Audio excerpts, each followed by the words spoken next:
ኤክስህን በ30 ቀን የመርሻ ዘዴ ወይንም ደግሞ የበፊት ፍቅረኛህን ወይንም ደግሞ ፍቅረኛሽን ለመርሳት ማድረግ ያለብሽን 3 እርምጃዎች እነግርሻለሁ። በዚህ ቪዲዮዎች እስከ መጨረሻው ድረስ ተከታተሉ። ለዚህ ቻናል አዲስ ከሆናችሁ ሰብስክራይብ ማድረግ እንዲሁም ደግሞ ለሌሎች ሼር ማድረግ እንዳይረሳ። ሁልጊዜ በዚህ ቻናል ስለ ፍቅር፣ ስለ ሪሌሽንሺፕ እንዲሁም ደግሞ ስለ ትዳር እንዲሁም ደግሞ ራስን ስለመለወጥ በጎ የሚባሉ ሀሳቦችን ቀን በቀን የምንለጥፍበት ቻናል ስለሆነ የምንጫወትበት ቻናል ስለሆነ እንደዚህ ጋቢያችንን ጣል አድርገን ፈታ ብለን የምናወራበት የምንነጋገርበት ቻናል ስለሆነ ሰብስክራይብ ማድረግ ለሌሎች ሼር ማድረግ እንዳይረሳ። በድጋሚ ወደ ሀሳባችን እንግባ። በጣም ብዙ ሰዎች የድሮ ፍቅረኛቸውን ወይንም ደግሞ ኤክሳቸውን ከጭንቅላታቸው ማስወጣት ይከብዳቸዋል። ወይንም ደግሞ በተኛችሁ ሰዓት ትዝ ይላቸዋል። ተነስታችሁም እየሰራችሁም እየበላችሁ ምናምን ትዝታ አላስቀምጥ እያላችሁ አዲስ ህይወት እንዳትጀምሩ እንዲሁም ደግሞ የምትሰሩትን ስራ የምትማሩትን ትምህርት በአግባቡ እንዳትማሩ እንዳትሰሩ ያደርጋቸዋል። ነገሩ ከባድ ነው፣ በቃ ቀለል አድርጉት ምናምን ልላችሁ አይደለም። ግን ደግሞ ለመርሳት በቃ የማይሆን ከሆነ ግንኙነቱ እስከ መጨረሻው ድረስ ከእናንተ በኩል ማድረግ ያለባችሁን አድርጉ። ስለዛ ግንኙነት ግን ደግሞ መቀጠል የማትችሉባቸው ሁኔታዎች ካሉ ግዴታ መርሳት ያስፈልጋል። ያንን ሰው ወይንም ደግሞ ያችን ሴት ግዴታ መርሳት መቻል አለባችሁ። ስለዚህ እነሱን ለመርሳት 3 የምታደርጓቸው ነው የመጀመሪያ እርምጃዎች እነግራችኋለሁ። ከዚህ በተጨማሪ ከዚህ በፊት የሰራሁት ቪዲዮ አለ እንዴት ልርሳት የሚል፣ እሱም በደንብ ያግዛችኋል። መጨረሻ ላይ እሱን ቪዲዮ ማስቀመጥላችኋለሁ፣ ከላይ ማስቀመጥላችኋለሁ። እሱን በተጨማሪ ትመለከቱትና ከዛ በኋላ ህይወታችሁን በጥሩ ጎዳና ለመጓዝ ይረዳችኋል ብዬ አስባለሁ። የመጀመሪያው እርምጃ ምንድነው? የኖ ኮንታክት ህግን መጠቀም።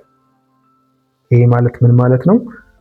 በፍቅር ግንኙነት አይደላችሁም፣ ተለያይታችኋል፣ አውርታችኋል፣ ጨርሳችኋል። ግን ደግሞ በስልክ የምትነጋገሩ ከሆነ ወይንም ደግሞ በሶሻል ሚዲያ የሷን ፎቶ ቼክ የምታደርግ በሶሻል ሚዲያ ቴክስት የምትደራረጉ ከሆነ እንዴት ልትረሳት ትችላለህ? ወይንም ደግሞ እንዴት ልትረሺው ትችላለሽ? በቃ አይሆንም። ስለዚህ ቁርጥ ማድረግ ያስፈልጋል። የምታወሩ ከሆነ በስልክ በቴክስት የምታወሩ ከሆነ እሱን ነገር ምን ማድረግ ያስፈልጋል? መቁረጥ ያስፈልጋል። ልክ ይሄ የማይመስል ነገር የሚያደርጉ በጣም ብዙ ሰዎች አሉ። በቃ ከዚህ በኋላ አብረን መሆን አንችልም፣ ግን ደግሞ በቃ እንደ ጓደኛ ወይንም ደግሞ እንደ እህት እንደ ወንድም ሆነን መቀጠል እንችላለን ተባብሎ ስልክ የሚደዋወሉ ከሳምንት በኋላ ወይ እሷ ወይ እሱ ይደውል ወይ እሷ ትደውልና እንዴት ነህ ግን ደህና ነህ ምናምን አሁን እንዴት ነው? አያስፈልግም። በቃ ከተለያያችሁ መለየት ካለባችሁ እነዚህ ነገሮች እንዳለ መቆረጥ መቻል አለባችሁ። ስለዚህ በስልክ መደዋወል፣ ቴክስት መደራረግ ምናምን እነዚህን ፈጽሞ መቁረጥ ያስፈልጋል።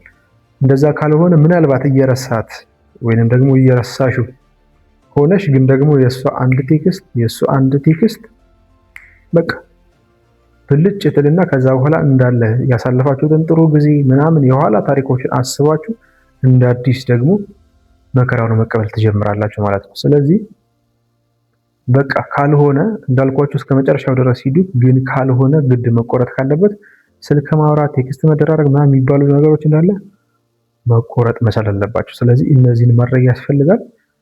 የመጀመሪያው እርምጃ ይሄ ነው። ሁለተኛው እርምጃ ደግሞ ትዝታ ቀስቃሽ የሆኑ ነገሮችን እንዳለ ማስወገድ። እሷን ወይም ደግሞ እሱን የሚያስታውሱን ነገሮችን እንዳለ ከአጠገብ ከእይታ ዞር ማድረግ መቻል አለበት። ምናልባት ፎቶዎች ሊሆኑ ይችላሉ። እሷ የሰጠችሽን ስጦታ፣ እሱ የሰጠሽን ስጦታ ሊሆን ይችላል። ሁልጊዜ ፊት ለፊትሽ የምታየው ከሆነ ሁልጊዜ እሱን እንድታስታውሽ ያደርግሻል ማለት ነው። ስለዚህ እነሱን ነገሮች እንዳለ ምን ማድረግ ያስፈልጋል? ከእይታ ከአይን ዞር ማድረግ ያስፈልጋል ማለት ነው። ሁለተኛው እርምጃ ይሄኛው ነው። ሶስተኛው እርምጃ ደግሞ አእምሮን በሌላ ነገር ቢዚ ማድረግ ያስፈልጋል።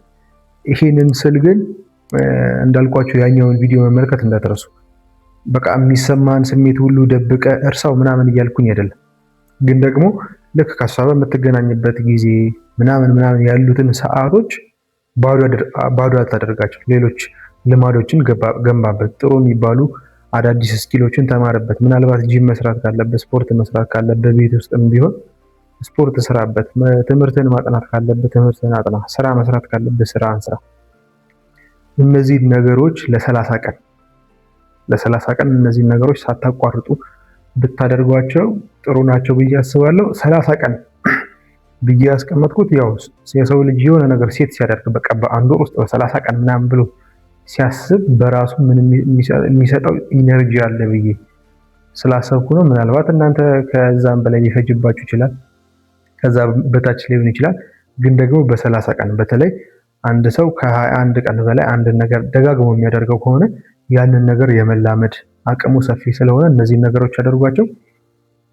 በፍቅር ግንኙነት ውስጥ ከተለያያችሁ በኋላ ያንን ሰው ለመርሳት ወይንም ደግሞ ያችን ልጅ ለመርሳት በጣም የሚያዳግታችሁ ከባድ የሆነባችሁ ነገር ላለመርሳት እንዳትረሳት የሚያደርግህ እስቲ ነገሮች ኮሜንት ላይ አስቀምጡልን። ለዛሬ የያዝናት ቪዲዮዎችን ትመስል ነበር። ሰብስክራይብ ማድረግ ቤተሰብ ካልሆናችሁ እንዳይረሳ፣ እንዲሁም ደግሞ ለሌሎች ሼር ማድረግ እንዳይረሳ። አመሰግናለሁ።